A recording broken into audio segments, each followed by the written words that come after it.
Netcasts you love. From people you trust. This is TWiT. Audio bandwidth for This Week in Tech is provided by Winamp for Android, the ultimate media player for your desktop and Android device, featuring wireless sync. Download it free at winamp.com/Android. Video bandwidth for TWiT is provided by CacheFly at CacheFly.com.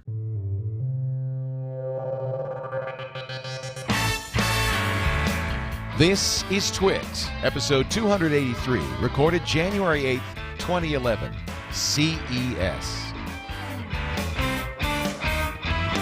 This Week in Tech is brought to you by Ford, introducing the all-new 2012 Ford Focus Electric with voice-activated sync and My Ford Touch, featuring gas-free power, zero CO2 emissions, and battery management technology that lets you go the distance. Learn more at FordElectricPower.com. And by Gotomypc. Think remote access to your PC is complicated? Think again. It's easy with Gotomypc. For your free 30-day trial, visit Gotomypc.com/twit.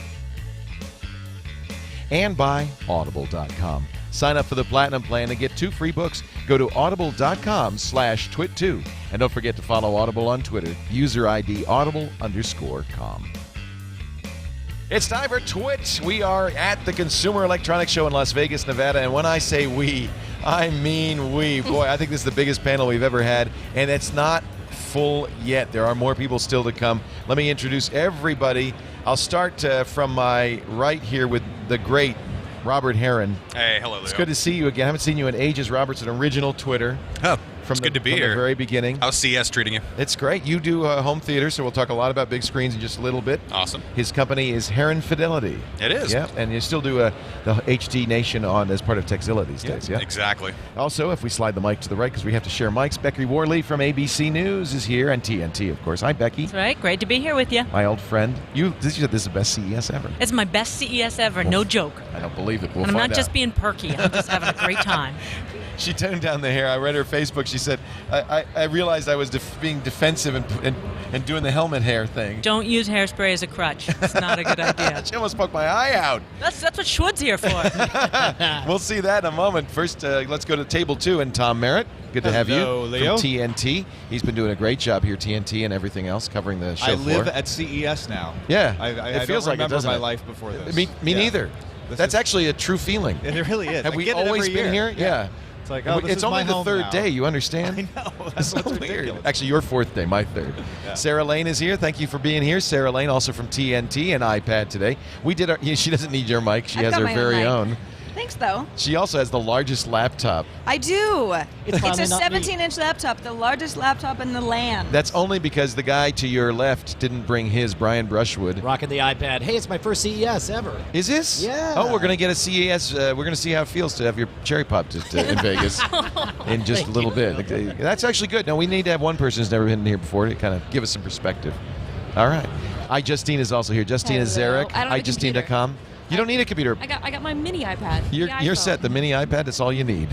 It's great to have you here, Justine. Thank you. You were working for Spike for a little bit. Yeah, that's they're neat. New GTTV. They're doing a new tech segment. So. And you're the tech reporter? Yes. That's fantastic. It's really I saw fun. you sitting in a very cool, was it Trans Am or something? It was a neat I'm old not sure car. what the car was. Yeah, Not a I big don't car know. I'm person, not either. But it was nice. It was nice.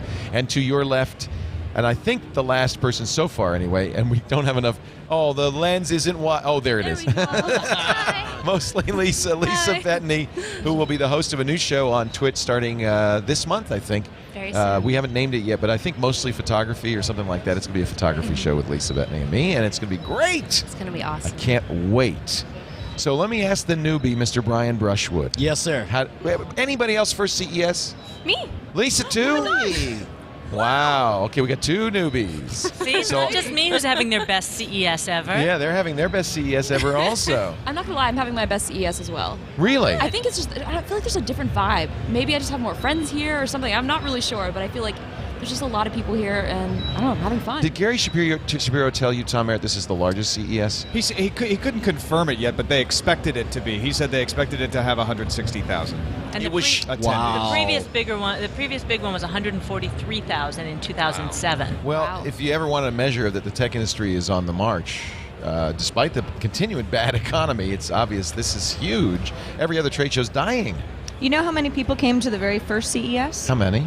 17,000. And you know that because you talked to a really, really Jack old guy. Wayman, the founder of the CEA, That 90 was so years cool. old. That was a great interview. He's a wonderful man. Has he been to every CES? Oh yeah. He said originally it was what? Was it about TV and radio? It was radio. Radio. Pre-television. Wow. In Predates Chicago, TV by many years. And he was saying they were trying to just cut out the middleman, Right. and get the people who ran the small shops that dealt in this stuff, because there weren't big Best Buys back then, to actually be able to have connection with the manufacturers and get the good stuff and make good deals so that they could make more money. He said also at that time it was a really big deal to get Japanese manufacturers any visibility in the States at all. At that time, Japanese stuff was junk. Now it's That was what it was considered. Right. Yeah, Now it's the absolutely. They were best just stuff getting out started. there. Yeah. So Brian, what do you think? I gotta tell you, it's a little bit like a Franken convention. I mean, it's so big, and it's such a wide. You got gaming peripherals, you got automotive. You go to the central area, it's like it's like an E3 style, larger than life thing. And you go to the bottom of the South Hall, you find it's so big that there are people who buy booths just so there's traffic. There's people selling drill bits just because he knows Right. that there's a lot of people walking Somebody's by. going to want a drill bit, Somebody's and gonna I'll want be to drill bit here. around here. Yeah, it's very overwhelming, and I found myself really not into any of the big announcements. The stuff, I mean, I was glad to cover the stuff in the Central Hall, but my favorite part of the entire experience was finding the quirky, bizarre stuff here in the South Hall. All the small booths where you can tell I it's a lot agree. of people That's really spending fun. their own money to have Yeah. these outrageous ideas. I'll tell you, my favorite item I've seen so far are the speakers that you screw into your lamps. Wow. They're self-powered because they power through the lamp. They 2.4 gigahertz, 18 channels, so it always sounds good. And they're just speakers everywhere. In every lamp. Isn't that great? It's dark, but it sounds Well, no, great. then you plug in the. You still can plug in a bulb? Of course, Oh, all right, yeah. all It's right. like a pass-through thing. Lisa Bettany, a lot of photography stuff here. Is that why you're here? No, you're here for the Mashable Awards. I was here for the Mashable How was that Awards. at the It was Zoomanity? great. Yeah, it was great. It was the first sort of big to-do that they had. And it who were was, the big winners in the Mashable Awards? Well, my favorite was Antoine Dodson. oh, yeah. All right. He really, there was sort of a lull in the show, and he came out and just everyone was laughing. He sang his new single. What's his new single? Well, it had something to do with hiding something. So this guy has actually made a career for himself out of that. Yeah, well, he's being paid for appearances. I mean, he was paid to be at the show, and I mean, I think he had aspirations of this before there was an incident in his apartment building. This is and the one he where just the- happened to get on His sister, local news. or as a sister, There's right? a rapist in Lincoln Park. Yeah. And you could tell he kind of enjoyed the camera time. It became was it the brothers that made that? Was it the Yeah, other? it was the They Gregory rated brothers, Auto-Tune. which you hardly ever hear anyone mention now. Everyone knows. Talk about Dodson's- Antoine, I know. Yeah, Yeah. that's amazing. That's to me. kind of not fair, really. I mean, it's the Gregory brothers really who made him a star. Let's give them their due. Well, He was the raw local material. news hit happened before they made a song out of it. So I mean, But they I should be gotta thanking say, him. anybody who tries to do a sequel to a viral video is doomed to failure. I remember the what was the Jib Jab. Uma guy? No, Jib Jab's done Numa pretty Numa. well. But the Numa guy Yeah. tried to make a sequel to it. Yeah. That was horrible. Antoine did do a Christmas segment. So he was talking about Santa coming down his chimney, Oh, but he's right. like, in Lincoln Park, you can be coming to my heater. I'm like, oh my god. Chimney Intruder. It's called Chimney The Intruder. Yeah. I don't think that one went over Will as he have well, to have but Intruder in all of his songs now? Is I that? think he'll expand. Yeah. Yeah, there's potential. I mean, he's got his own YouTube channel. I mean, he's been doing like live shows. I think That's I bizarre. watch That's he was bizarre. very humble, though. He was a very nice, that's nice. person, and Well, he's you got know. to be kind of surprised by all of this Yes. attention. Well, and the double rainbow guy was there. Oh my No. Well, Both of him? Oh. All the way. okay, Sarah. All right. I'll I cop. can't sit by idly anymore because until about, what was it, 2-3 Until weeks our ago Christmas maybe? party, I didn't know anything about it. I had made a reference to what does it mean at our Christmas party when we were at Buca de Beppo, and Leo went, what? And you could just I tell don't he know. didn't get What the does it mean? reference. I thought he was talking about the double rainbow ice cream. And I was like, oh I'm making store. a double rainbow joke. And he goes, double rainbow, the ice cream. I said, what in the world? So we I played it didn't on know. TWiT Live Now about a I week know. later, and he was like, well, this is weird. Yeah. I'm just catching up. I felt just tuning the in. day it hit, and Becky showed it to me, and I hadn't seen it that morning. Well, Welcome to 2010, Leo. I want to. It's been amazing. It's been an amazing year. I actually want to say that we are going to do a show where Sarah Lane will it'll be all about keeping me up with the memes. Meme Watch 2011. Yeah. Yeah. It should be like a weather reporter for memes. I will. It'll be good. We've got a meme coming through. Lisa, did you see any camera stuff? I mean, Canon is here. Yeah, I mean, I thought there might be 5D Mark III. Wouldn't that be cool? Yeah. But, obviously this isn't the best forum They for save them it for to announce. PMA. Yeah. I mean, I was kind of hoping there was the rumors have been, I've heard a little bit. And I guess I'm just hoping I love my 5D Mark II, but I'm just hoping for a little better autofocus points and just soup it up a little bit. Well, it's interesting because 3D, even in still photography, is the story here, and camcorders. There are a bunch of Fujifilm has its W2 3D camera, and then Panasonic and Sony and everybody announced video cameras. The most ungainly, ugly things. So ugly. They look like regular camcorders with a thing on the front that gives them two lenses. Would you shoot 3D video? I mean, it just doesn't seem practical. I mean, it like with a lot of DSLRs now, you can shoot such beautiful quality. I mean, you shoot it's such great quality that why would you add that? Right. I mean, it's kind of a fad, It's a and gimmick. I think Can I propose something a little bit weird? We were talking about how 3D is trying to figure itself out. Obviously, we got all we are in the Laserdisc era of 3D, and we're waiting for that DVD revolution to where technically we've been doing it for a long time, but it finally all comes together. Down the road, we're going to have displays that look really good, and weirdly, I have no interest in 3D televisions right now, but I kind of have an interest in 3D camcorders because I want to archive my family's life in 3D so that down the road, when we get it figured out, we can experience this time You think in high those resolution videos you 3D. play or they'll be unplayable? I got to imagine that there's going to be, think as long they'll as be you have a left completely- and a right channel, I got to imagine Let's you're able ask to display Robert this. Heron. We got an actual video expert here, Robert Heron. What do you think of these 3D camcorders? Gimmick? Well, at least the first generation that I've looked at, in particular the Panasonic camera and one other manufacturer, I noticed that when they record 3D, there was a lot of noise being generated in the picture, and I didn't. So you're going to get bad video. All right. It was surprising, but then I went over to JVC's booth, and they had a beautiful consumer camcorder, 3D camcorder, that was producing beautiful looking 3D. But It's then funny, again, though. VHS takes bad video too, and that's all of our home That's movies what we from got. when we were kids. Yeah, You got Super VHS? Oh yeah. Oh, yeah. I have Yeah. pictures of me on rock tablets. But what's the benefit of 3D, Brian? What's up? What do you feel like the benefit of recording things in 3D? Oh, Well, I mean- look I at mean, his there is hair, no- Lisa, for crying out loud. I'm coming at you. No, it's eventually we'll hit a point when the displays look good. That's when we're going to care about 3D. I mean, certainly, I think part of what we have seen in the theaters, a sincere revolution in 3D. The Real D experience is incredible, and the revolution of how people present 3D. It's no longer about gimmicky throwing stuff out at your face. I think we all really enjoyed Avatar as a 3D magical experience because of the Real D.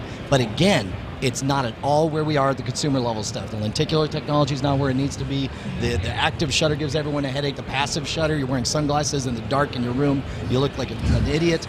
None of it's there. But when it does get there, it will be ubiquitous, and we will not be able to remember the time when all of a sudden 3D became like, oh yeah, no, of course it's 3D. I admire your faith, Padawan learner. I was talking to somebody who said in the film industry, even when they're shooting in 3D, a lot of times the picture isn't good enough in both channels that they will just take one of the channels and post-process it for 3D rather than actually There'll be have information will be there. Was that you that I was talking to? That was me. About that? That was me. Was that you? That was okay, me. I thought it might be somebody at this table. Shoot good video. So why not just have post-processing in the cameras and get rid of the gimmick of trying to shoot two channels? Well, I'll tell you- And then everything you've got that you've shot already could be 3D. Absolutely, yeah. My best friend from high school now works over at Warner Brothers, and he said that he thinks that we're seeing the end of people shooting using two cameras in 3D. He says it's all going to be post-processing, and I'll go a step farther that's saying decade from now, 2 decades from now, we're going to have an Instagram-like feature where you'll snap a 2D picture and it will, or a 2D movie, and it will 3D-ize it for you in an adequate way. That's a cool idea. 3D seems like it's been a smackdown here because there are a lot of haters who are like, consumers don't want it, 3D's lame, there's not enough content, and then we've got a lot of, I wanted the story of the show to be that 3D without glasses was here. And I called Robert before the show and said, come on, tell me that this is going to be the story. And you said, no, not this year. Not quite. There is one company that was here on the show floor. They weren't actually publicly demonstrating the TV, but of all the glasses-free 3D I've seen so far, it all looks like crap. I don't see how you can do glasses-free through 3D. You got to have different images coming into your left eye and your right eye to simulate stereo. And how do you do that without somehow splitting the screen? It's about finding that sweet spot, and the products that I see that do it best are the mobile devices, the smartphone technologies. You know why? Because your head is in one spot. There's one position. It's easier to manipulate the screen too to get it in that sweet spot. And I did like pretty good. Toshiba's eye tracking for the laptop was an interesting way of doing it. I don't know if you can port that to a television, but it actually would recognize your face. Well, it would recognize Brian's face. It wouldn't recognize my face when I tried out the demo. That's bizarre. But it tracks your eyes so that it's always shooting the two beams at the right place. And that's also, Microsoft was taking a step farther. Didn't they say that they're planning that they could track up to 4 pairs of eyes independently as people sit on the couches? Yeah. That's cool. That makes for a super expensive display, though. So you're putting a lot of technology to the panel itself, and it becomes cost prohibitive. They just won't manufacture it. It's a cool demo, and it works right now, but will they actually make the product? One thing that did get us less expensive is the ability to make a passive 3D screen. I have to say that does take some of my objections away. That I don't have to buy the active lens glasses. They're very expensive. They're heavy. I went over to the Panasonic. I think it was LG had and there was just like Real D glasses, and I think that wasn't so bad. LG, the 3D cinema. That's what I was going to talk about. I thought that looked very good. The glasses are really light. They're light. No, they're cheap. Exactly. And I got so excited, so I went out and got the Samsung TV, the 3D TV when it first came out. I'm like, this is so cool. And then I'm like, so what can I watch? And the guy's like, well, you can watch sports and porn and here's some kids movies. I'm like, great. And we can combine the two now because Sports Illustrated is doing a 3D. Sony's been showing this swimsuit edition. No, I'm real big into gaming too. So 3D gaming now that would be fun. Awesome. But if you play Call of Duty for more than 20 minutes in 3D, you're probably going to get a migraine and pass out. So I don't recommend that. But it looks really cool. Well, that's my whole gripe. Is if there's ever a compelling reason for 3D, it's in the video game arena, and yet this active shutter technology is virtually unchanged for 15 years. This is the same thing that I was seeing at E3 back in 1995. At least we're not wearing red and green glasses anymore. We do have that going for us. Although I think was it the Bloggy camera? I think it's the Sony one, which is really cool because you can upload that to YouTube and actually you can see it in 3D. So I was thinking about doing a line of 3D glasses and be like, hey, let's watch this. You should do what Lady Gaga did for Polaroid. What is the deal with Lady Gaga and Polaroid? It's like they pay her money. It must be a lot. Last year at CES, Lady Gaga was here, and Polaroid said she's now one of our creative directors. This year, she showed her first Lady Gaga product. She was here again. Wow. There have been some big stars here. 50 Cent was here yesterday. Ludacris. He launched some headphones too. So Gaga showed a pair of sunglasses that take pictures. They're camera sunglasses, and then show the picture on the front of the glasses. Okay, that's pretty cool. So it's sort of supposed to simulate you're taking a mental image of what you're actually looking at. Yeah. I think it's actually is kind of conceptually cool. Not available yet. But awesome. Yeah. They're Gaga glasses. I tell you what I'll be interested to see is the first time there's a legal dust-up over the Gaga glasses, because I know Maryland is a battleground right now where the police don't ever want anyone taking pictures of them, and they claim, people erroneously claim that it's illegal to take video of anyone without their permission. I almost got beat up. We were carrying the live view. We were going down the strip, and then we had to go through a casino to get to Showstoppers, and we actually got stopped by a fairly large fellow. And somebody said if this were CES 1940, you would be in the back with your legs broken. I was about to say you're about to have a conversation with Vinny in the back. With the casino people. We were able to talk them into letting us continue on, but we had to point our camera at the ground the whole time. They're very sensitive, but you know what? They're fighting a losing battle. Everybody in the world will have a camera attached to their head in some way soon. Been there, done that. Don't want to talk about it. There's a story there I'd love to hear.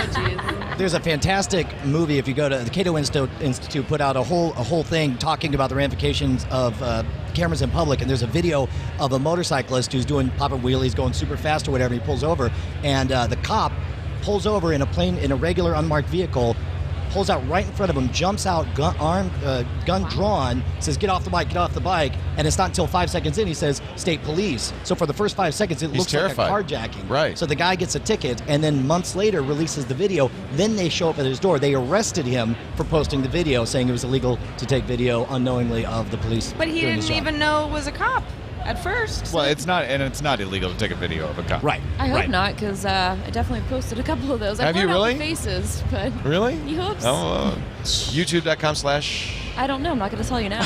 That's an awful long URL. Oh boy. We're going to take a break and come back with more. One of the interesting keynotes here, there were a number of very interesting ones. In fact, the big story, frankly, at CES isn't even at CES. We'll talk about that. But Ford chose to announce its new electric vehicle here instead of the Detroit Auto Show, which is just a few days hence, which is a shocker. They announced their all-new Ford Focus Electric. And I think it shows you really that these new cars are consumer electronics devices as much as they are cars. I was actually thrilled. We got to talk to Alan Mullally. Our interview with him is on our TWiT Specials feed. He's just a great guy. He kissed me on the cheek, big wet kiss. He loves Leo. I'll never wash this cheek again. Oh no. We actually I just have to sit next to you. I know. often. No, I understand. I'd like you to wash your I understand. cheeks. You want me to wash my Okay. cheeks. I know. It's hopeless. No. It's never gonna work. This episode of TWiT and our special coverage all week long at CES is brought to you by Ford. And again, it's another testament to the fact that they realize that it's the geeks who will be spreading the word about the new Ford Focus Electric. Of course, it's got voice-activated sync and My Ford Touch built in. It's lithium-ion batteries, high voltage capacity. They decided to actually have higher capacity in this than in a lot of other cars, and faster charging too. They realized that was the most important thing. People wanted to be able to plug in and refuel. Obviously, you're not going to do it as fast as you do at the gas pump, but they want to get as close to that as they can. It works with 120, of course, but if you have a 240 volt upgrade, you're gonna charge that vehicle up faster than any electric vehicle on the market today. Regenerative braking system, of course, which charges that battery while you're driving it, while you're braking, and very, very affordable miles per charge. It may even cheaper. It's going to be cheaper than gasoline, but it may be cheaper than any other car on the road today. We'll find out when the 2012 Ford Focus Electric comes out. One thing I do know, it'll have that great Ford sync in there, the My Ford Touch. Alan told me 10,000 voice commands now. You know, I've been saying for a long time on these ads that My Ford Touch keeps your hands on the wheel and your eyes on the road for safety. Alan used that line. Wow. He stole my line. The chat room says you and Alan Mullally are having a bromance. We are. Well, you know what? I love an engineer. Here's a guy who actually went into Ford and treated it as an engineering problem. And he's been there now almost 5 years, a little over 4 years. And you're now starting to see the Alan Mullally products come out, and it's just fantastic. I thought it was so interesting that they announced the Ford Focus Electric at CES with the Detroit Auto Show next week. I know. It's amazing. I mean, not even next week. It starts this week. Right. I don't want to leap to conclusions, but I suggest that maybe, just maybe, it has something to do with the fine coverage of TWiT and Leo Laporte being here. We have convinced them. We are absolutely a major part of. No, I don't think so. And you know, next year, actually, the Detroit Auto Show will be before CES for the first time. Guess because why? CES is January 10th. Guess why? Oh, they're moving it for you so you can go to your birthday. My kid's birthday is the 5th, so I'm like, oh, thank you, Lord. What kind of tech reporter gives birth during CES? I should be shot. But they're moving it to the 10th. I told you not to. I know. Bad planning. You just couldn't wait. I know. Drive the all-new 2012 Ford Focus Electric today. Go to FocuseElectricPower.com to find out more. FocuseElectricPower.com. Thank you, Ford, for your support. It's an expensive thing, as you might imagine, to do this. Have some sympathy now for ZDTV and Tech TV, which spent millions of dollars to do this, although it's a lot more affordable because we're using consumer electronics, we're using inexpensive cameras, we're using the TriCaster, the XD850 to do the switching, which has, by the way, been really great. Believe it or not, we're using a Slingbox to send. I know this sounds bizarre. We're getting a great HD signal. The HD signal is going into the Slingbox. The Slingbox is connected to a very high, thank you to CEA, a very high-speed internet connection, 7 megabit internet connection. 72 megabit up. Well, yeah, exactly. What? We're Yeah. unmetered. Shh, we're unmetered. Oh. So then the reason we use the Slingbox is it'll use all the bandwidth it can get, So it gets better and better if you put a lot of bandwidth on it. So we're sending it via Slingbox back to the studio, where a sling catcher is then sending it out to you and our partners, Justine TV, Ustream, and BitGravity. So thank you to all of those partners who made this possible. Also, thanks you to the Live View folks who gave us the great backpacks that we wore around. I tell you, Gary Shapiro loved the Live View. When I went over there to interview him You're interviewing him live in the middle of nowhere. He was like, what is that thing? And I explained it's got, the 3G modems and the WiMAX and the Wi-Fi all bonded together, and then it goes point to an endpoint back, and he's like, that's fantastic. I love that. His book is about innovation. That's what exactly. This is all about. Who else should I thank? Because we have a lot of... Bob Heil for providing all these... Look, we're all on Heil microphones. That's pretty special. And I'll tell you, it's so noisy here. We needed these. Whoever thought that it was a good idea to put us across from the earthquake subwoofer for the second year? For the second, no. Nice. You know what they asked us? They said, do you want to be there again? And I said, will Earthquake be there again? And they said, yes. I said, we're there. That's where we want to be. We like that. It actually adds some bass to our signal. It does. It does. Let's talk. We got to talk. There are really a couple of categories that are obviously huge. TV's number one. Tablets maybe should be number one. It was really a lot. I think tablets is the hype. It's the year of the tablets. It's the buzz. And then let's not forget mobile. I mean, not just tablets, but mobile phones. Verizon announced LTE is going to be in 245 markets by the end of the year.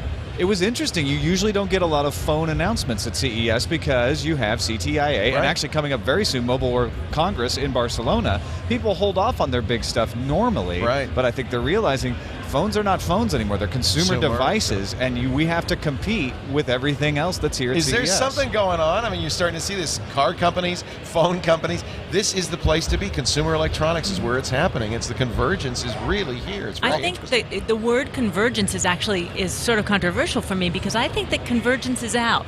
I think it's an ecosystem. Instead of being converged into one device, I think what we're talking about is shared information and systems that talk together. What said it to me right out of the gates was Vizio, TV maker, announces a tablet. Okay, I maybe could see that. And then boom, let's just do a phone, just cause. We can. What? And Motorola is doing a phone that turns into a tablet or a laptop, actually. This is the superphones. Yeah. This is the 4G. Two 1 gigahertz processors, 4G. And it docks into the back of basically a dead terminal, and then the phone becomes the brain, and it's a full QWERTY keyboard. It's a 11-inch screen, and then a trackpad. Yeah. Right. And it also docks into a television. They've got a television dock as well that hooks into your HDMI port. Come on, that's convergence. Yeah. But I think it's actually an ecosystem. That is the word. They all work together. All right. Everybody's pulling. Convergence just seems too confusing these days. Yeah, what does it means mean? one device to rule them all. Right. That's true, because you have multiple form factors. Yeah. And I was going to say the Panasonic one, when you're watching a video and if you have it connected to your TV, you just take the video and flick it onto your television. I was like, all right, you know what? That's a good user interface. That's a great user interface. Speaking of flicking, we got a chance just a few hours ago to play with the new Blackberry Playbook, which I was poo-pooing for a long time because Blackberry was just holding it up and showing it. Nobody could get their hands on it to really. Well, I played with it today. It is spectacular. What'd you think of the multitasking? Very good. So the way it does it looks like cover flow, where everything that's running is live in a kind of a cover flow form. You could tap something, make it full screen. This is where the flicking reminded me of the flicking. If you want to go back to the main desktop and see the cover flow, you flick your finger up from the bezel. There's no home button. There's no buttons on the front of it. I was really impressed. This is the Unix operating system that they've customized for touch. It's not BlackBerry. I think the Playbook is surprisingly good. I didn't expect something 7 inches. Which I love about it is that you actually do get that true multitasking. A lot of people don't realize that Android and iOS both pause down things. Some processes keep going in the background, but it's not the whole a thing. True program multitasking. I like started you a do on YouTube laptop. video, minimized the window so it's there. It's still playing in that thumbnail. I have another one go with a game that's playing. There, it's all going on at once. It was a very impressive. Using QNX was a brilliant move by RIM. The only problem is the app ecosystem is going to be difficult because that BlackBerry apps are not going to play on the Playbook because it's a different OS. Also, you very astutely asked what the battery life was, and I think all this multitasking, they wouldn't answer you. And we've been following this all along, and it's been very vague about the battery life. And this I is think so this small is an issue. and so thin, there cannot be a lot of battery in there. If you look at an iPad, it's almost all battery. Yeah. And that's why you get 10 hours. I don't know how they're going to do that. Patrick Norton has joined us from Revision 3's Techzilla. Hey, Patrick. I feel like I'm on a really scary dating game right now. Yeah, our next bachelor. Couple number Choose one. wisely. He's a teddy bear of a guy. the like this row veal, of talent over the here. sausage, or the salad? Which one would she pick? Don't say sausage. The Mad Greek baker. So we also saw Motorola's Xoom X-Oom tablet, another 7-inch tablet. This one's the first to run Honeycomb, which is the new Android operating system. Very disappointing. All they would show you is a QuickTime video playing on it. We have no way of knowing how it works. I thought it was really interesting, and my apologies if you guys who hit this, but it's like Google, Android, Honeycomb. I met with 3 of the biggest vendors in the mobile world on the planet. They're like, Motorola has it, nobody's letting us touch it. It's really great to design a piece of hardware for software we can't touch. And then LG shows it, Motorola shows it up with one of those classic 45-foot demos where you can videotape it from far away. And then Google comes out in Verizon's keynote and does a walkthrough in Verizon's keynote. So you think it's the open source operating system, it's the operating system of love and happiness and open platforms. Not that open. Yeah, so is this another case where Motorola is like, hey, we'll cut another check, see what we can do to delay everybody else? Speaking of Verizon, everybody went to that Verizon keynote and was disappointed. I mean, they had a lot of things to say. We did see Honeycomb. We heard about LTE. We heard about a Skype deal. We wanted other news. We wanted one more thing. Well, they got it in email instead. Isn't that funny? Leo, Now, I feel anybody here get an invite to the Verizon event? Nobody did. I got an event. I got an invite sent to me by the ABC. But they went to them. So are you going to go to New York on Tuesday? I don't think so. Andy and Naka will be there. We're going to do live news, live breaking coverage of it. We all agree it's got to be an iPhone for Verizon. You know, I sat next to Ivan Seidenberg and his wife at dinner. The CEO of Verizon. Yeah, and during the appetizer, I said, hey, to his wife, what about that iPhone on Verizon? That's what's happening, right? That's what's coming. She said, I don't know. Then at the meal, I asked her again. By dessert, she was basically calling security. Get this woman away from me. You should ask to see her phone is what you should have done. If she's using an iPhone, then you know. Let me ask, Justine, for instance, big iPhone fanatic, would it make a difference to you if it weren't on AT&T? I will switch in a minute. Yeah. I don't have a choice except using AT&T, but I have a Verizon Wi-Fi card just so I can actually use my phone. You're not the only one. I see a Sprint overdrive here. Yeah, I was going to say, contestants, raise your hand if you love AT&T's service. Okay, I remember that right down. That's a little bit skewed. If you guys obviously you live in San Francisco, you see it all the time. I do a lot of traveling. Were you able to use your 3G at CES at all? Not at CES, of course. I had to drop down for Edge for a lot of stuff, and actually it was about half and half. So when one wouldn't work, I would step over to the other. But I will say that if you go to a lot of different cities, for the most part, AT&T coverage is good. So personally, I can't wait for everyone to leave AT&T to go to Verizon and free up all my bandwidth. I feel like AT&T has alienated so many people, at least in the San Francisco area, that people will switch on principle, and I might actually get an okay network. You won't AT&T switch? afterwards. Well, I have contract issues, right. So I'm not ready to switch just yet. Right. We'll have to see what's actually announced on Tuesday, but consider the fact that they may be putting out the iPhone 4 on Verizon. I'm sure that's the in case. February, maybe available. Wall Street Journal says before the end of the month. There's going to be an iPhone 5. Right. And that iPhone 5 might only be available on AT&T. And you might be stuck with window, iPhone 4 on Verizon until next February. I'm not saying that's the way it will play out. You're a bad man, Tom Merritt. But you have to think about that. I'm not gonna lie.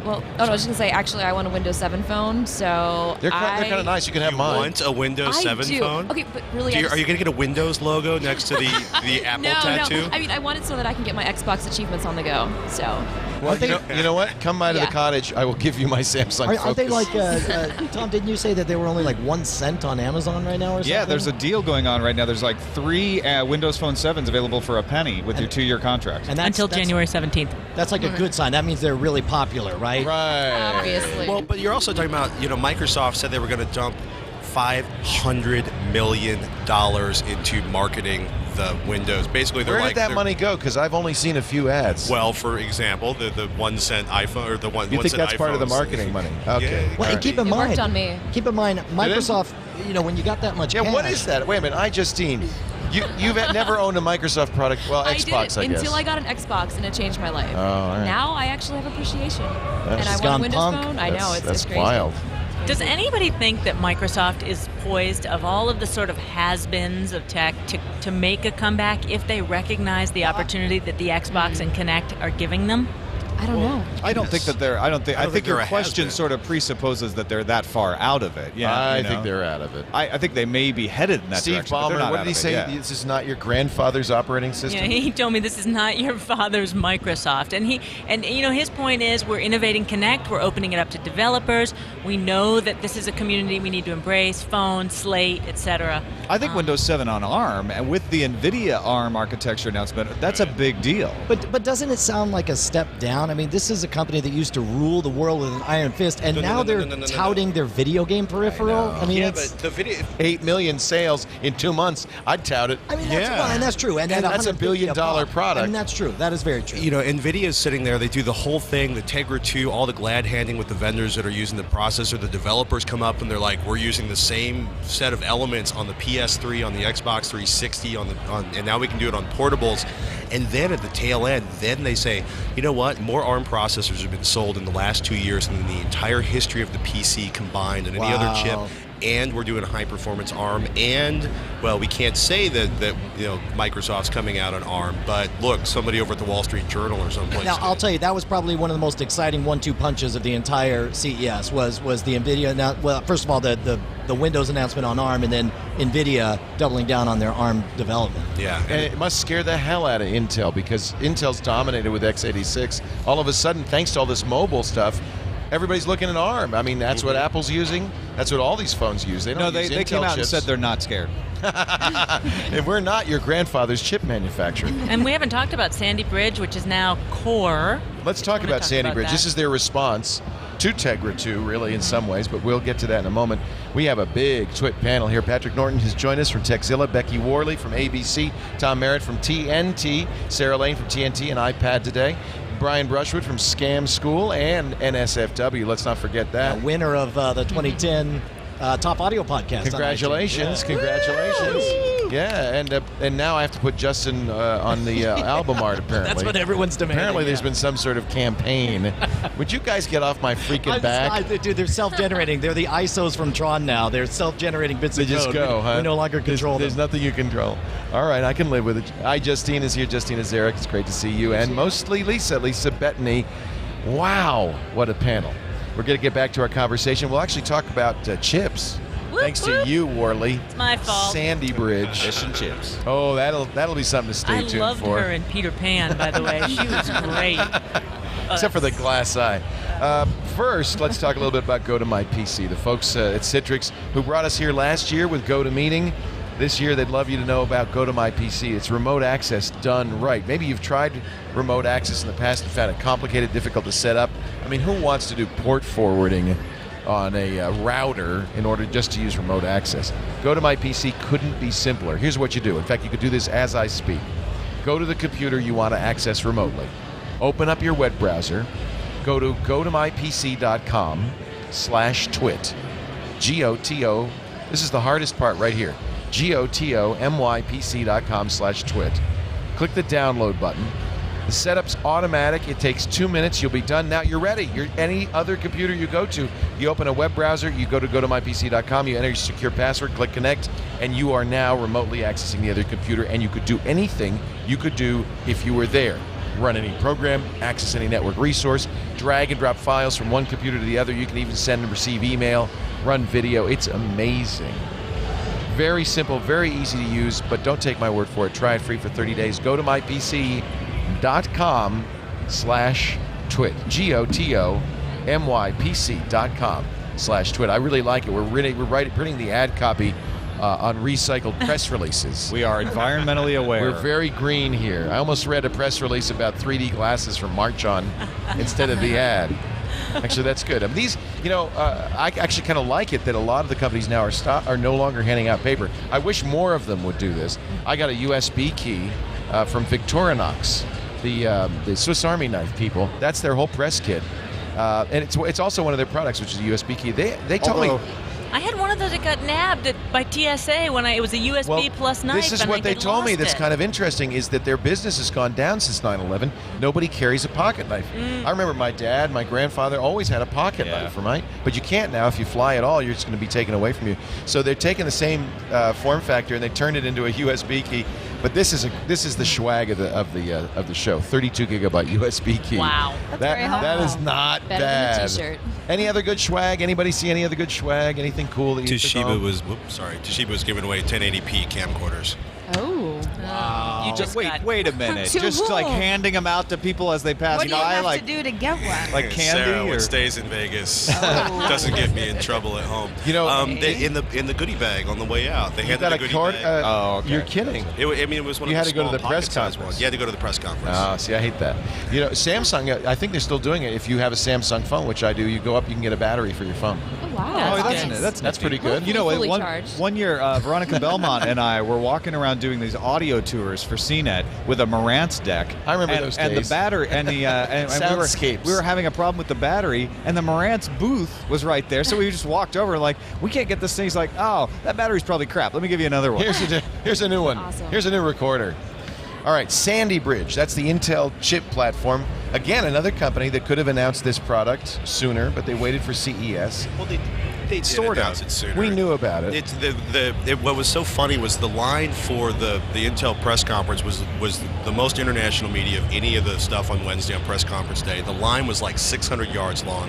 I was halfway in the line. I didn't make it into the There were room. 360 seats. And there were well over 1,000 people in line, I'd say. And you know what? They didn't announce anything new. The reviews of the processor are already on the internet everywhere. That's true. And they had already announced the name before the press conference, like 2 days before. One thing that they didn't say ahead of time, they didn't announce the fact that you could do DRM in the processor. That could get them in trouble. And that was something they didn't want anybody to know, but they announced it here because that's for the movie companies, and so the consumer electronics people want to know that. Oh, you got copy protection. That's good. That's a good thing. All of a sudden, Hulu implements that, and you can't watch Hulu on anything that doesn't run an Intel processor. You got an antitrust lawsuit on They're you. going to also be doing like the wireless displays as well, so you can have, I think it's the next generation of the wireless displays. You have to have that chip specifically, so that's why they're using the DRM, so that you're not streaming all this crazy content to Wherever you want, to your neighbor. Here, have a display. How dare you do what you want with the content you bought? I got to talk to Paul Odolini about this, and he says they are doubling down on Atom chips and smart TVs. That's what it's all about for them, that they really believe that smart TV is the future, and they have to give them the power to do all the things people want to do. And smart TVs are a huge theme. I want to get back to that, but I wanted to add one thing that goes with this DRM on a chip. I asked him, I said, hey, left turn from what we're talking about. Why'd you guys buy McAfee? What did he say to that? Well, I was doing the interview for World News, and That's we were talking fantastic. all high level, Yeah. like really consumer. He's like, what's where going did on you with come that? from? I was like, that's so weird. And what he basically said was that they feel that malware is such a threat to their business, especially in embedded systems, that they have to figure out how to better integrate software and hardware at a chip level in order to protect they're all right. their embedded systems business. Stuxnet hit embedded systems, so I mean they're right. Yeah. So we can get back to smart TV, but I just wanted to throw that in there. Smart TV is I guess can't be copyrighted because at least two manufacturers had the Smart TV name. These are TVs that are internet connected and they have software. I was pretty impressed. Actually, I thought LG's had the best user interface. It even looked better than a Roku box. I was really impressed Was that with the it. one with the magic remote? It's got an air mouse, yeah. Oh, it's great. Isn't I feel that like nice? I'm using a Wii, so it's very intuitive. And they had very thin TVs. I mean, they're one of their sets is 0.2 inches thick. I mean, really thin. Gorgeous. All the TVs look gorgeous here, though, don't they? I mean, they're paying a lot more attention to how they look in the room. Yeah, the Toshiba 3D without glass is not so good. You're going to need to buy a decent set of speakers to go with a 0.2-inch thick TV because they can't build a decent. There's no audio. There's no way to do decent audio. Right. Samsung with the 8000 and the 7000 with a 0.2-inch bezel. Amazing. The bezel. Yeah, thin bezel's important. That's the frame around the TV, and getting it thin makes a big difference. Did anybody see the Verizon, or is it the Verizon? Back to Verizon, the Vizio stuff with the 21:9. Tell me about that. I didn't see it. I missed it. So the big complaint, right? I've got my Blu-ray. It's in the native formatting from the theater. Which is not 16:9. No, and so they've got black bars top and bottom. So they're basically doing a 21:9 screen. That's the 185, 220, close to the 235 to 1 that the cinema stuff is in. So now you'll have like a 65-inch screen that is all movie. And if you're watching smaller stuff at 1080p, they can put the menuing system and the applications on the side on it. That's really cool. That's kind of neat. Yeah.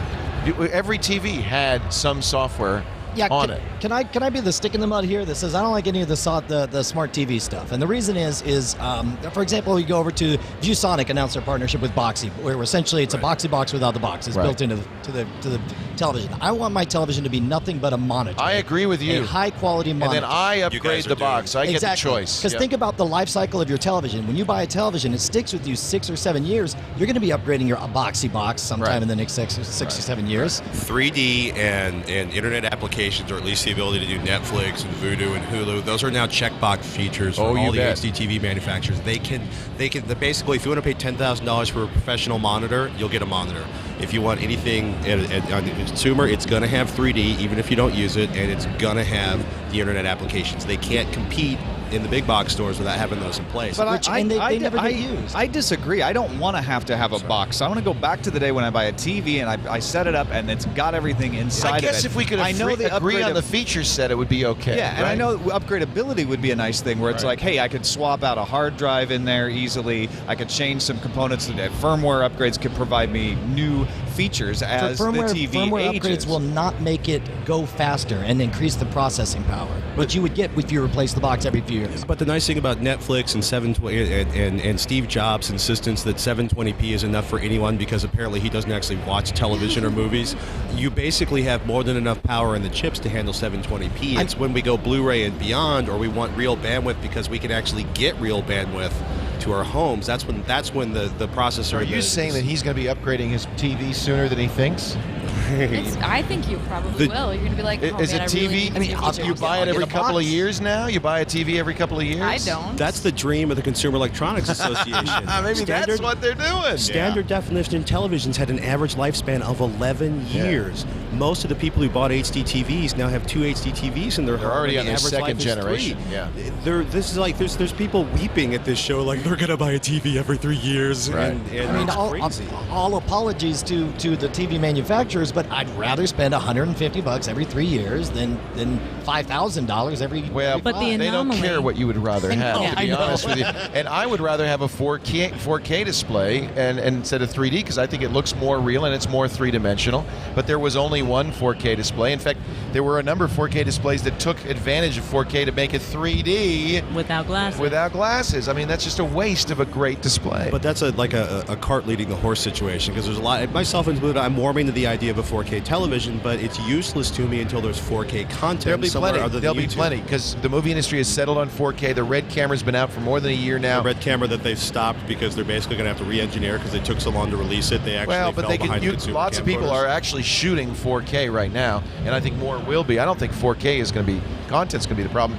I mean, look, they made HD TVs when there was no HD content. Right. They're making 3D TVs when there's no 3D content. That's always going to be a problem. Yeah, but we actually want 4K, so they're not going to do it. That's the problem. They There's don't care. also a difference. I mean, HD TV made a picture look better. Made it more crisp. 3D is it makes it worse. Thing. Right. It makes it look darker. Right. And even if it does it right, it just makes it. It's not even necessarily better. It's just different. Yeah. You're like, well, that's novel. It looks cool. That's about it. You're the only one who wants it. Okay, I mean, he says with an accusing finger. You're the Young problem lady, here, Justine. I feel like the judge. Young lady, it's your fault. You can't handle the dimensions. You feed them with their 3D biscuits. They're just going to hang around you asking for more 3D. I don't really like it, though. I mean, I got it and I thought that I would use it. I haven't even opened my 3D glasses. So. Well, that's a bad sign. Okay, I opened one pair. I bought Tom 2 and pairs. I were talking about this, and Becky too, on TNT earlier, where it's like, what's going to happen is if you've got 2 TVs, you're in the market for a new TV, and one of them has 3D capabilities, and they're about the same price, you're just going to buy the one that has 3D because maybe you'll want to use it at some point. That's what people are doing. It's just going to be a feature. It's free. It's a free feature. I think I'm the only person here that doesn't own a TV. Oh, get out of here. Go home. I used to be right there with you until I started gaming, and then I'm like... I have a beautiful Apple Cinema display. I watch everything on that. Well, that's a good display. And I think, I mean, in contrast to what everyone else is saying, I'm simplifying my gadgets to the very best of everything. And I'd rather have something that's really simple, that works well. By the way, you know why Lisa can do that? She has sold more than 1 million copies of Camera Plus in the Apple Store. It's back in the store. You had sold 500,000 in the first month. Obviously, when it went back in the store with version 2, people have flocked to it.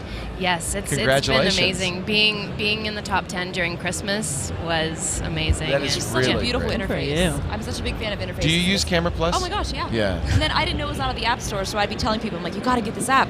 And then I'd be looking in the App Store, I'm like, I swear it's here because I have it on my phone. I hate it when that happens. I know, but I'm glad it's back. Yeah. It's exciting. So congratulations. Thank you. So now you can afford the best of everything. I guess. I mean, I'm still used to being basically Poor? on poverty line. So, I mean, with all my camera gear, I worked for it by paying it off with photography gigs and that kind of thing. So I haven't gone nuts with anything. That's not a bad discipline. That's actually a great discipline to have. So I've been completely overwhelmed here just by, not being able to buy anything for so many years, and all of a sudden everything is just... There is a little bit of a revolting consumerist aspect to CES. Don't you get a little bit? You don't say, Leo. I mean, it's get rid of everything, buy everything new. I come here, I see the landfills swelling. Well, and especially, I mean, some of the booths, the super booths that we're seeing, a lot of them don't have anything of interest to us, and it's a colossal waste of money. Yeah. I think that's why we're so frustrated with the 3D craze, because they're clearly saying, no, your current stuff's old and busted. Buy more crap. But again, that's what I loved about digging around for the curious, bizarre new stuff. Well, It is a spectacle. Farhad Manjoo in Salon yesterday wrote up an article, said CES is a waste of time. Well, it's I got to say, Farhad is in that group. Dvorak was in it. I was in it for many years. We're basically CES deniers. Our whole thing is we're not going to go, so here's why. It's no point in going. The truth is, every one of you would come back here next year, right? Absolutely. I'll be here. Absolutely. I've been every CES for 12 years. I make contacts here. I get people inside the companies. Fun. It's fun at some point. It's exhausting. It's not as fun as South by Southwest or Dragon. Well, I wouldn't miss South by Southwest either, and we'll be there as well. Are you going to do some crowd surfing again? No, you know what we're going to do? We have to up the ante every time. So what we're going to do, we've got a truck that we're going to have. It's been promised here. You just heard it. I am not streaking. We're going to have never again. Leo, we've seen it before, Once buddy. was enough. Twice. All right, 3 times was enough. It was a charm, as they say. Depends how you count. But we're gonna have a truck. We're gonna have be able to shoot off the back of the truck. So it's gonna look like network coverage. But here's the best part: we're gonna drive around from location to location. Because I realize South by unlike this, which is you come to LVCC, this is it. It's all here, and that's the benefit of CES is it's all in one spot. And you can come and see it. It's exhausting. It's overwhelming. South by Southwest. The trade. I didn't even know there was a trade show. There's a trade show, but nobody goes to that. It's about the parties. It's about the events. It's about going around Austin. So we're going to do that. We're going to go around in a truck. We're going to be the next food cart. We're going to tweet out what our next location's going to be. Caramel, in 15 minutes, corner of Fifth. The creme brulee cart. We got to come up with some kind of clever name for the Twit Wagon or something. Twit Wagon's pretty good. Give it its own Twitter handle. Twit Wagon now at these coordinates. But the other point that Farhad was making is you should not announce a product at CES because it gets lost in the shuffle, and most of the stuff that does get announced never comes out. Right. It's all vapor. He's right about hardware. that. That's very true. We spend this week, breathlessly reporting all of these major developments, and then if you go back and look, how many of them actually hit the shelves or turn out to be as great as people thought? I think we just said it, which is that most of the announcements at the keynotes at CES were non-announcements. Microsoft didn't say anything we didn't already know. Verizon didn't say much we didn't already know. Intel definitely said nothing new. So in fact, they aren't announcing things. NVIDIA made a good announcement. Ford made a good announcement. Ford made the biggest surprise announcement. Nobody knew they were doing electric. And that was Verizon a big made a shock. big announcement, but it wasn't for CES. Right, it wasn't at CES. I think it's hard to turn your back at 5,000 journalists from around the world. Yeah. There's a big press corps here. They're slathering for new information, so they're very anxious to hear what you have to say. But let's not forget, this is not about the press. CES is about dealers and manufacturers and deciding what you're going to buy in September, what you're going to stock in your store. That's really what this is about. Has CES ever put together a figure to how much business gets done in terms of deals and orders, that kind of thing? Becky might know, but you can she's look that taken stuff off. up. They have it on the CESweb.org. Becky suddenly got an English accent. I don't know how it happened. And grew a beard. And grew a beard. Will Harris is here from Changed Channel her Flip. clothes. We don't get to see Will in person much. He's based in London. It's nice to see you. Yeah. What a fantastic setup you've got here. Isn't this nice? Talking to the microphone. Very I know you've exciting. never used a microphone before. I'm such a broadcasting noob. Isn't this fun? But I mean, you say that CES is really for dealers and not the press. I'm not sure that's really true anymore. As far as I can see, there is a bigger press contingent than there has ever been. It's huge. The press room is busier than it's ever been. There are more Try and press get here lunch. than there's ever food been. in there. And I really think that it's all about now the stories that come out of CES, as opposed to 200,000 attendees at CES, 5,000 press. We're outnumbered grossly. Oh, that's scary. 41. So we're a lot louder. And a lot of the business that gets done is happening in suites. It's happening not on the behind floor, closed door. You yeah. don't see it happening necessarily. I'm going to ask you guys what your favorite stuff is from CES in just a minute. So start thinking about, each of you get to pick. You can pick one or two things you really thought were cool, different, unusual. We will talk more with a great panel here. Mostly Lisa, who was Sorry. wandered off. She's shooting. It's okay. It's okay. What is that? You're taking video? Yeah, we have matching cameras. Mine's pink, Oh. So who's the boy in the relationship? Whoa. this one. Oh. Yeah, that's the big boy. What lens is that? Looks like a wide-angle lens. 16 to Oh, 35. that's a nice lens. I This love was that my lens. first. Yeah, that's a great Yeah. lens. The f2.8? Yeah, that's a nice lens. It's my first L. So, so you were shooting a little video of the scene. Did you see what we're doing over here? You can't see it; it's not on camera. Brent By, who's, by the way, I got to thank Brent By. Brent By came up from Los Angeles. He lit the whole thing with Kino flows. We've never actually been visible in the past. We now are lit. He brought his own cameras. He brought a great camera operator with him, who both of them have been out in the field with us like crazy. And he brought the slider. Now the slider, it looks like, you see that, Will? It looks like a girder. And on it It's like a dolly track. Yeah, it's like a dolly. Well, it's exactly what it is. He's got a camera on that. You program the slider. He's doing a time lapse, but unlike regular time lapses, it pans. So he's going to have a time lapse of this show. We're about halfway through it right now. That we'll post on Inside TWiT so people can see it. Well, I've been here for 4 days, and I'm seeing this for the first time. Yeah, it's hilarious. Wow, hello, the slider. The stealth slider. It's now her favorite thing she saw at CES. Yeah, this is it. I think it is. It's one of my Skip favorite me. things. It's really cool. We're going to put it in the new studio when we build a new studio, so we'll have time lapse and some really cool time lapses of the studio being built. And Brent, I'm hoping, will be part of that, at least helping us with some of it, because he's just the greatest. Thank you, Brent By, for your help.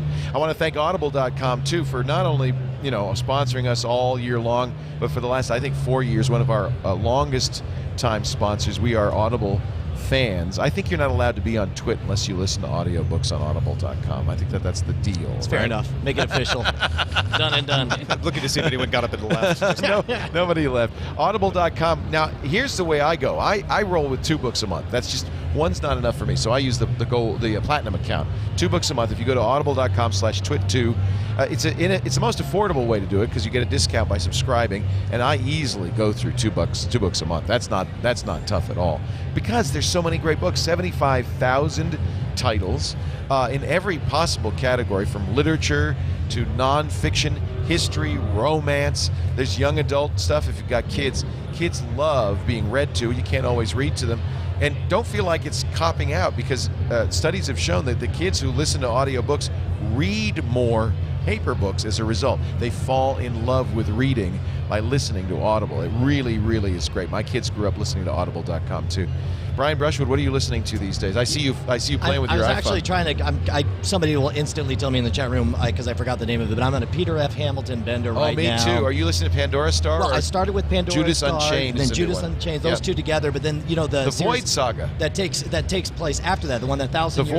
The Void trilogy. The Void trilogy. I just ordered all 3 of those. Well, have you listened to them? Not yet. There's 50 hours worth. Phenomenal. I've listened to the first 2. I'm just about You recommend to download it? the 3rd. Oh yeah, absolutely. But definitely start with Pandora's Star, and it's going to be challenging. It's some of the hardest sci-fi, the hardest core. It's this post-singularity universe where people are downloading their personalities and backing them up and wonderful stuff. It's amazing. They also have Fallen Dragon, which is the Peter F. Hamilton starter novel. I never listened to Yeah. it. You should go back and listen to it. Definitely. It's not his first novel, but it's the most accessible one, and it'll get you on a Peter F. Hamilton jag. He's one of my favorite sci-fi writers. I'd never heard of him. I started listening to him on Audible. They have a lot of his titles. Really, really great. I know Sword and Laser always looks for Audible titles when you and Veronica pick your books. What are you reading right now? Yeah, we're in the middle. We're waiting to announce our next pick for Sword and Laser, so I'm getting to read whatever I want. Right That's now, which is always kind of nice. fun. Yeah. And I'm doing the Dark Tower series. I'm on Me the too. drawing of the 3. I'm one ahead of I just you. started. And that's because of Schwood. Yes, It's because of Schwood. It is the same I with just me, finished too. Wasteland. I'm actually in book 5. Are you in the groove now? I haven't started. Yeah, totally digging it. The Lobstrosity scared me a little bit. I'm sure you feel that way. Yeah, well, I was a little stunned. I don't want to know spoilers, but when you first meet them, what they do, I was like, It's wait, kind of really? like, this is only the second volume. It's a hell of a way to start the book, right? You're like, wow, he's not This messing is a around. Stephen King. How many is it? 8 volumes? Seven volumes to the book, but He's you got to working on realize the 8th. you got to realize that all of his other books, or many of his other books, are actually about the Dark Tower It's the universe. spine of Stephen King's entire. He calls it oeuvre. his Jupiter, Yeah. around which all the other Right. ones orbit. So you got to, for example, you got to read Insomnia and The Stand. All those are directly related to this. Well, you got me hooked. I love these. And what I've been doing is spreading it out. I'm listening to Keith Richards' Life right now, which is a fantastic book. Johnny Depp starts it. Some English guy named Hurley gets the middle part. Then Johnny Depp comes back at the end. Really? That's It's awesome. really, really great. Anyway, there's about 18 different things. Do you use the app when you listen? I do. Do you have that? Do you check your badges? You're getting badges. Look at how many badges do you have? I've got binge listener, high noon, weekend warrior. What's all-nighter? All-nighter. Awesome. You get a lot more badges You've than listened I got. for at least 8 hours at night. See, if there's Maybe you Audible, fell asleep Audible listening apps to it, for Android and iPhone, and they have badges. It's really great. And for falling asleep, they actually have a timer, so you could set Yeah. it. So if I you do use that fall all asleep, the you don't time. lose it a lot. If you haven't started on your Audible Jag, I think by now you know why you need to use I didn't Audible. know about the badges, so Uh-oh. I think I need to start listening. Justine to says if it has yeah. badges, I'm in. Out of badge. We're going to compare Foursquare badges a little later on, but let me just finish this ad up and say audible.com/twit2 offer good in the U.S. and Canada, but don't worry, there's Audible all around the world. And we do invite you to give it a try. Audible.com/twit2. Oh, I didn't tell you what the offer is. First month's free. So you sign up, you get your first month free. That's 2 books. That'll get you right into any one of these series. 2 of the Void trilogy, 2 of the Dark Tower series. If you don't want to get hooked on Audible, don't start with those. I was about to say, isn't there some other business where the model is get the first one free and you start charging? The first for it? 2 free on Podcasting. this one. Oh, Podcasting, podcasting. That's always what it is. free. That's what I'm thinking of. Audible.com/twit2. We do thank them so much for their support of us, and we do Audible ads mostly because we love Audible so darn much. We'd be doing the ads anyway. All right, time to talk about your favorite from CES. Mostly Lisa, this is your first CES. Honestly, I'm going to say I was really influenced by Justine, and I have to say it's the Kinect. You like the Kinect, which wasn't even announced at CES. I follow her, and I've been seeing how much fun she had, and What's your favorite game? Yeah, what were you playing? Dance Central, of course. Yeah. I mean, I like to move it. Yeah. Move it. They have the stupidest moves. Torch. What is that? That's my favorite. You know what? I was at a after party for the Mashable Awards, and there were some people doing that in real life. No, they were doing the Yeah. Dance Central dances. Yeah. That's only a matter of time, isn't it? Yeah. So Dance Central flash mobs. So you're doing the Lady Gaga telephone. It's telephone, right? Or no? It's which is the song that has? I can't remember now. Poker Face. Poker Yes, Face. it's Poker Face. You're doing Poker Face. Yeah, we both. It's funny. I did Poker Face too. What do you dance to, Justine? Is it? What is it? It's Teach Me How to Jerk. Oh, that's your Yeah, favorite? jerk. Okay, I got to try that one. So this is the 21st century version of line dancing. We all gather around Exactly. and do our Did you dance play any central. other It's so, No. Who has time? You're dancing. Yeah, I know. It's so funny because, and I don't know if you've done this with Pete, but I'm doing the thing, and then somebody will, like my kid will come and stand next to me to say, what are you doing? And I get out of here, get out of here. You're going to ruin it. I'm in the middle of a roll. And they say, Daddy, don't you love me anymore? Bringing families together. It's so great. Did you see the YouTube video where the mother was playing and she hit the kid right in the face? Oh, yeah. Amazing. Our dogs always jump up and get in the way because Yeah. they're like, "Oh, you're playing." And I'm like, "No, you're not with you." Yeah. Well, I think I Connect really. I mean, it's 2 months old now, 8 million. Yeah, But it really is. I have to say, probably one of the top products of the year. It's There's the no most. question about when it. you're walking around, there's so many things that you can sort of look at, but that's something that you can actually can participate interact in. with. Yeah. There is a booth here where somebody is showing something very similar, and they're showing controlling Netflix and other things There's with a couple of them. So I yeah. think that technology is going to emerge. I'm still waiting for Minority Report. Also, if you're on the CES floor and you go to the Marvell booth, apparently they have a Kinect you can play with, and nobody's there because no one realizes Marvell, who makes the chip that goes in the Kinect, would have gaming. So there's no line. Go check it out. I'm pretty sure that company. You heard it. I think you just ruined that, Tom. Putting one out for the PC as well. Oh, that would be yeah, interesting. so Yeah, Steve Ballmer said they definitely would like to bring the Kinect to the PC. Yeah, very interesting. And I have to say, in terms of like the success of the Kinect, I don't know of any other console accessory that's got like a a 20% adoption rate amongst existing users. Out of They've the sold, box. almost 10 million Kinects. Out of the box. 50 million Xbox 360s. That's like an insane number. Yeah. No, I agree. I mean, I got the PlayStation Move when it first came out. I was like, this is the coolest thing ever. And yeah, I know. And then I got the Kinect and never touched it. But I mean, it's still, it is cool. There's a machine gun, a Move machine gun on the floor. It's a machine gun with a glowing green with a stupid nose ping on the pong front on of the it. end. Really takes the fun out of it. Yeah. It was Hi, still fun, Justine. though. What? Now, this is yours first? No, you've been. I don't even know how many I've been to. You've been I've been a few. a many. So what did you like? I mean, I haven't seen any of the cool little things yet. I've kind of just seen the overabundance big thing. of the 3D TVs. Yeah. But I saw some 3D sound speakers, and I was actually really impressed with it because I was like, oh, this is going to be really stupid. But it was not. And it takes the place of having surround sound, right? Just out of one it's a single bar. box. Yeah. How does one speaker give you 3D sound? Computers. Magic. No, there was like. Well, but more specifically. I know computers are a specific involved. chip that they had in these speakers. Now, I think the chip You manufacturer only have was 2 here. ears, dear.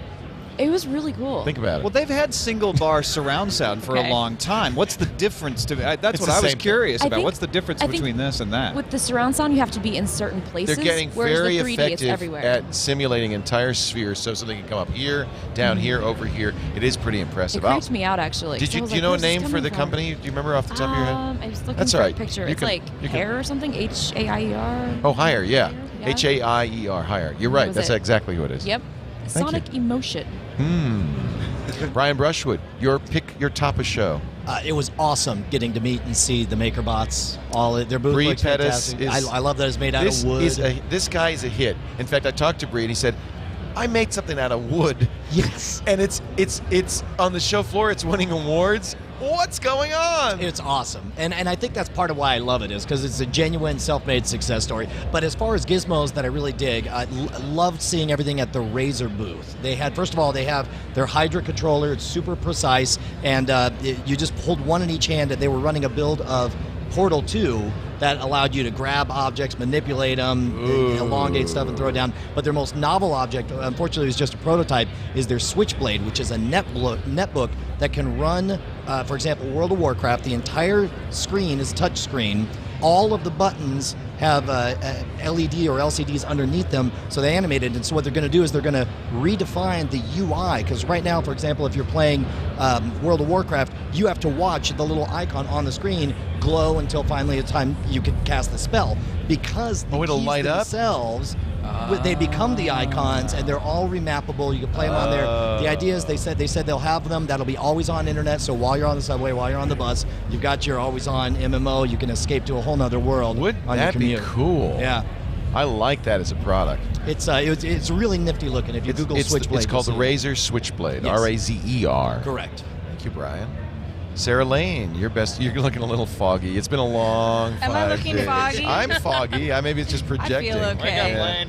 I'm up. No, actually, I was thinking, what was my favorite? And I think I have to just be honest. This is always the hardest question because it's hard to pick one thing. It's It's very hard to pick remember one. all the things you saw. That too. But I think what I ended up finding is I kept sort of gravitating towards the North Hall in the cool car section, because sometimes the electronics just all start looking the same to me, but cool cars are still really cool. There were some And beautiful cars on the floor. Some beautiful cars. Oh, man. And Tom and I just kind of by accident yesterday ran into some of the new Sony Pandora-equipped stereos, in-car stereos. Yes. And there was one specifically, I think it's the DSX S100, which looks like a CD dash, but it's actually a dash that comes out. You put your iPod or your iPhone inside it, then it's just everything is tucked away, and then through your car interface, you can actually control your stereo that has Pandora enabled. So it's That's like kinda any like of your Pandora aftermarket stations now. sync almost. Yeah, it's Yeah. really that was awesome. I was like, of all the things I've seen, I would really, really use this tomorrow in my car all the time. You didn't think Sphero was the best thing you saw? Sphero was awesome. Sphero was awesome, but I think I would use it on a daily basis quite a bit less. Never. Or maybe never. I didn't see the Sphero. What is that? Sphero is a Bluetooth ball. It's awesome. Of course it is. It's like an electronic hamster enabled ball that you roll with an iPhone or iPad or Android app. Watch iPad Today this week, and you'll It's see modern us. We bocce demonstrate ball. it.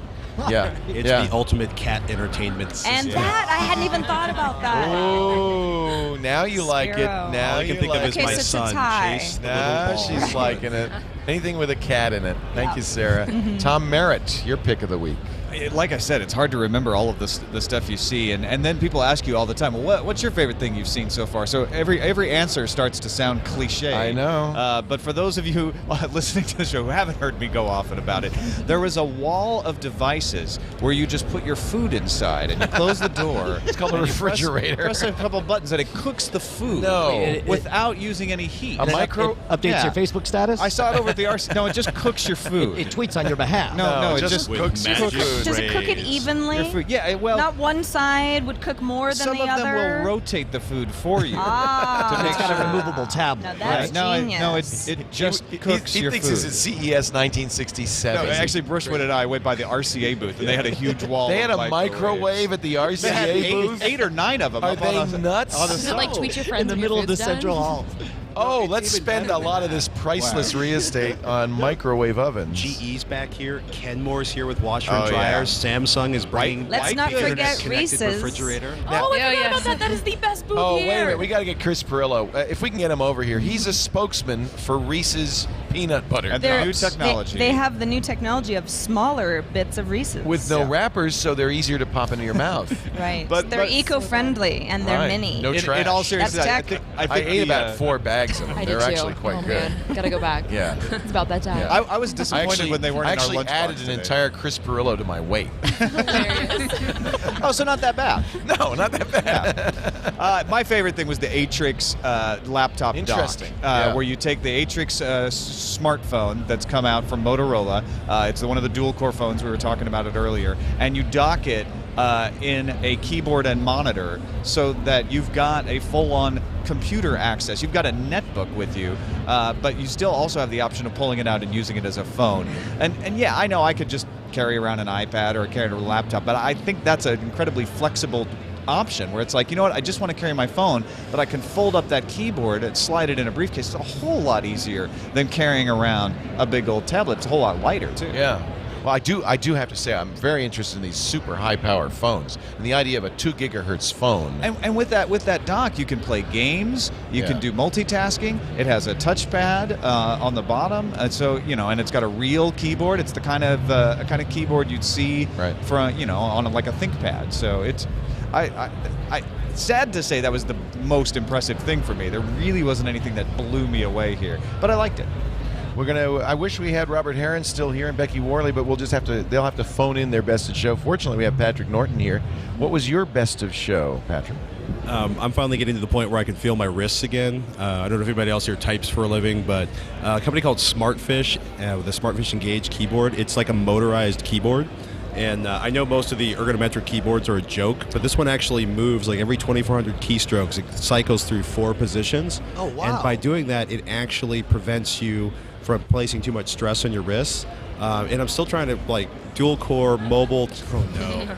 I've got Reese's. Where did that come from? I don't know. I think Chris Perillo's under my table. Share your stash, man. Everybody's going to start talking really fast in a couple minutes. That's good. I'm still kind of blown away that Ford announcing the electric car here rather than at SEMA. I have to say, if Ford were not a sponsor, no. I would say that the electric Focus is absolutely my pick of the show. I cannot wait to get one, but it won't be for a year. I know, but I'm like... I got in the Focus. Have you gotten in? This is a beautiful car. I've driven like 100 miles in the Ford Focus. It's not the 2012. Wait till you see the 2012. I've been in the 2012. I've driven the 2012. Son of a bitch. How'd you do that? It's part of the global drive campaign. We did the whole thing with but you're not getting to go to Madrid. No. Actually, Film Riot's going to Madrid. They asked me to go to Madrid, and I said I can't go, but Dvorak's going to go instead.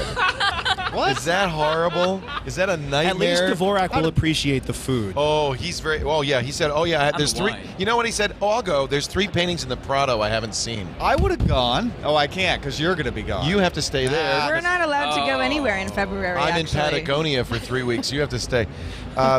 The 2012 Focus, $25,000 car, fully equipped with leather seats and everything. It's fast. It has a loud stereo. The gas mileage is decent. I can fit things in the trunk, and I know, it's very tempting. Turns I think it's my next car. I know. I haven't driven it. I'm really pleased to hear you say that. I actually wanted to. I was thinking about buying one as a commuter vehicle, and then the announcement for the electric comes out, and I was like, delete your expletive, car. delete expletive. Now I Or a gotta plug-in wait. hybrid. You know what they did that's very smart? One assembly line makes all the focuses. They decide what engine to put in, whether it's gas, diesel, hybrid, plug-in hybrid, or electric, depending on demand. That's what an engineer does. They solve problems like that, and they say, well, we can't have 12 assembly lines. Let's make one assembly line and figure out how to do just in time so that we can make exactly the cars that are needed. Which is pretty amazing. Brilliant. Yeah, I want an electric commuter vehicle, and that's actually one that I can actually put my family in instead of trying to stack up all of us in a I agree. Sparrow. It's a beautiful car. We still don't know what the mileage will be. There's a lot to. We don't know how the range will be. There's a lot to be said. But I tell you, if Ford weren't a sponsor, I don't want to look like I'm pandering. That would be my pick. Look, I've pandered. Oh wait, Ford sponsors us. They sponsor you Let too. us pander together. You can't win. It's a good announcement. It's very good. Look, it's very I'm exciting. stoked that GM's got the Volt. I think it's great. We have major. We car should see more of them. manufacturers. Absolutely, Nissan Leaf. We should see more of them. It would be nice. All right, Mr. Britt. Well, I have to say, and I think this probably reflects what Tom was saying earlier, there's nothing that's really sort of blown me away this CES. Now, I should say, Will comes to CES every year, right? You're a regular. Most years. Yeah. And I think this has kind of been much more like iterative rather than kind of revolutionary. Consequently, I actually brought my pick of the show with me. Oh, that's nice. They're not that exciting, but they are pretty cool. Star Wars headphones. Right? Not just Star Wars headphones. Mandalorian armor Boba Fett headphones. Now, I'm going to say, Adidas makes Star Wars Boba Fett trainers, of which I have a pair, and now I can dress like Boba Fett from head to toe. Oh, you are sad boy. And all the Star Wars geeks out there what will happened with that? appreciate just how amazing these are. And you know what? How's the audio? Do you know they actually sound okay? All right. But the audio is frankly second afterthought. tier compared to the coolness of the Mandalorian headphones. So that's it. I'd have to throw in a vote for the Blackberry Playbook. We talked about it a lot. That's so we don't have to actually rehash it, probably but going to that was be my also pick. another one of my favorites. I'm surprised to say that because I was really very skeptical about it until I sat down and played with it, and I was very, very impressed. I would like to pick something running Honeycomb, but I couldn't play with one. So there's an LG phone that'll have Honeycomb on it. I believe that they're showing it, I think, at the show floor. And there's that Xoom tablet from Motorola. But, it's hard to pick something that same reason I can't really pick the Focus. You can't pick something that's not, you can't have touched. On the other hand, that Playbook, I think, is my pick. I think it's nice. I did not expect to see a tablet here that could compete with the iPad. I would say that not only compete, but it's going to make people who have iPads jealous, a little envious. It's We that haven't heard slick. from Apple Playbook yet. today, That's perhaps. And Lisa, you're right. iPad 2. Apple gets the first. You're right. If it's a game of poker, it's check to Apple. Really. Let's wait before we. Yep, I agree. Get crazy. I agree. But at least at this show, because Apple's not at this show, I'm going to say that's going to be my pick. Actually, is the Playbook from BlackBerry. Hey, I thank you all for being here, and it's been really a fun show. I thought we had too many people, but we didn't. It was really a blast. It worked out well. It worked out really the time great. went fast. It sure did. It blew For by. you, maybe.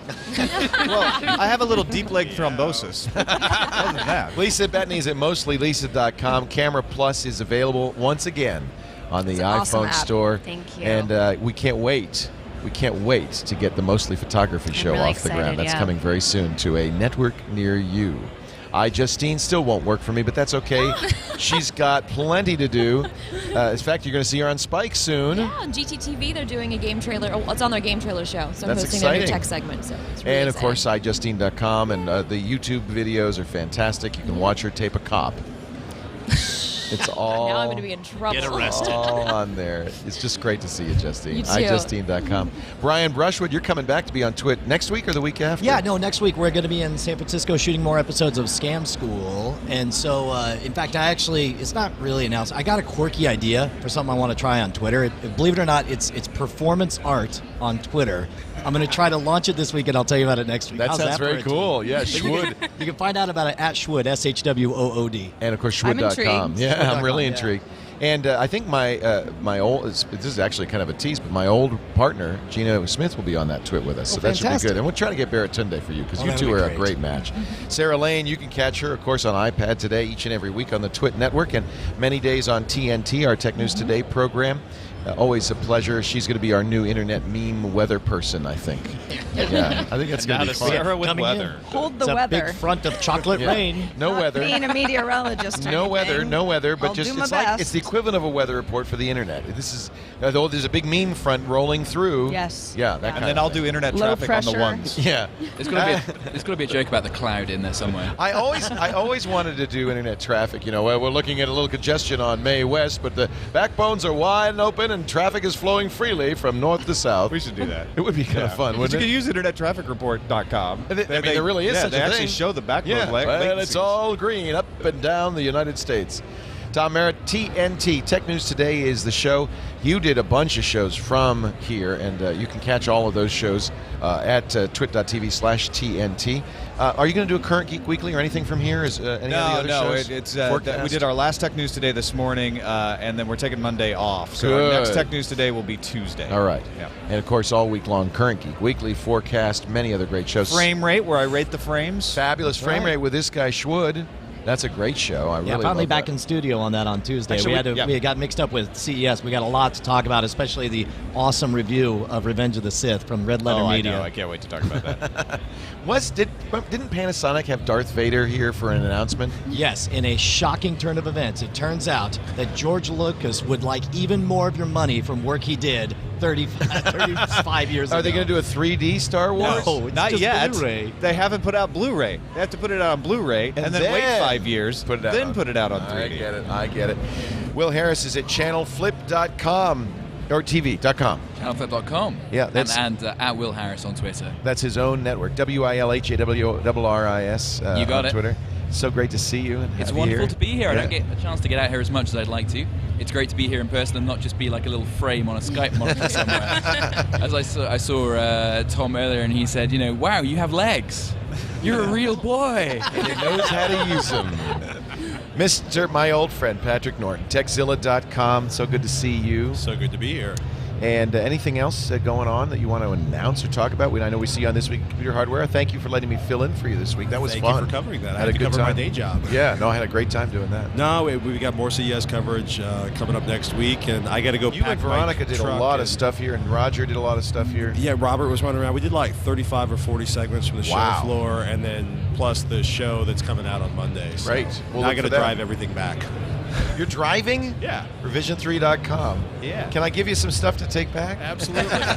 Just have it across the street at the hotel by 5:30. It was funny because, people keep leaving stuff. Somebody left a big head with these goggles on, and I thought, what am I supposed to do with this? Carry it on the airplane? I don't know. I'll give it to Patrick. That's what I'll do. I got the Suburban. Thank you, Patrick. Hey, thank you all for being here. We have a long list of people to thank who made this possible. Chiefly Eileen Rivera, who planned all of our coverage. Just really did a spectacular job. It liked to kill her, and as you can see from the applause, everybody loves Eileen. She's the greatest. Casey up there on camera, who set this whole thing up along with his pals and his friends. Whoops, Mike. Except for this mic, he didn't tighten that nut. Burke McQuinn, who is also behind the board there. Jason Howell, who produced TNT and produced this show today. Thank you, Jason, for being here. How about Tony? The great Tony Wang, who was up till 4 o'clock last night deep editing. in the editing He's been minds. editing, and Jeff also has been editing. I think is Jeff here too? No. He's not. No, No wonder. Jason's been doing the rest of That's the why. Oh, okay. No wonder I didn't see him. Seen him. I thought he was in his He's room not the whole time. He just didn't come. That's a clever way to get overtime, though. Just don't show Yeah, up. right. Yeah. Also to the CEO of the TWiT network, Lisa Kensel, who really did a great job producing all of this and making it all possible. And she signs the checks, so we really ought to So thank. we're really keep her happy, grateful. yeah. Thank her. Most of all, though, and everybody here agrees, I know, we couldn't do this without you. We really appreciate the tens of thousands of people who watched our live coverage. Literally, we were doing, I think, pretty much 50,000 constant viewers most of the day. Today, yesterday, and the day before. I haven't seen the download figures, but I know they're going to be very big. A lot of our coverage is available at twit.tv/specials. To the gang in the chat room, we're well over 1,000 people in the chat room. I think we spawned 2 Got to rooms. thank Chad, too. Oh, thank you. OMG, Chad. He is the He greatest. produced, he ran, I he went up, edited. I don't know. He did everything. I went up to Rim's booth upstairs, and I said, boy, I'm doing a radio show in an hour, and I'd really like to get the playbook down here. They said, oh, Chad Johnson's already been here. I said, who's that? He said, he's on your team. I said, Chad who? You never heard his last name before. And then I said, OMG, Chad. Oh, now I know. So thank you, Chad. You've done a great job. I'm sure I'm Brett By who put up all the lights and has been doing the camera work. And Hilton, our other shooter. Hilton has been doing it. Hilton Goring did a great job. But again, it really is the audience. We do this for you, and we thank you for being here. We thank you for watching. I'll be back tomorrow to do the Tech Guy. Then we'll wrap up our coverage from CES. What are we going into? I'm sorry, the chat room does have one very special request. They're insisting that we have one round of applause for Mr. Leo Laporte. Yes, absolutely. Thank you. The founder of the feast. It is an incredible privilege and joy to do this show with these great people and to do this for you. We really love what we do. We know we're incredibly lucky to do it. They said that you can't do this kind of thing as a podcast network. You can't go to CES and cover it wall to wall. That's insane. Well, it's not. And I think we're going to do even more and better exciting stuff thanks to you. So thanks for watching, and we'll see you next time. Another TWiT is in the can. Well, it is insane. I'm not denying that it's crazy. Yeah. Didn't make it less. If you knew how much it costs, you would say, "Oh no, you're not doing that again." It was funny. I was up in the room, and there's the audience. Yeah, there's all the people. The TWiT Army. Yeah, baby, represent. Unfortunately, those are all social media mavens, and they're all going to put as seen on TWiT. As seen on TWiT. As seen on TWiT. There's the other side. Those are the people who thought they would go on the other side and try to they're more likely. It's a pincer movement. It is. Next time I'm building a stage with a trap door.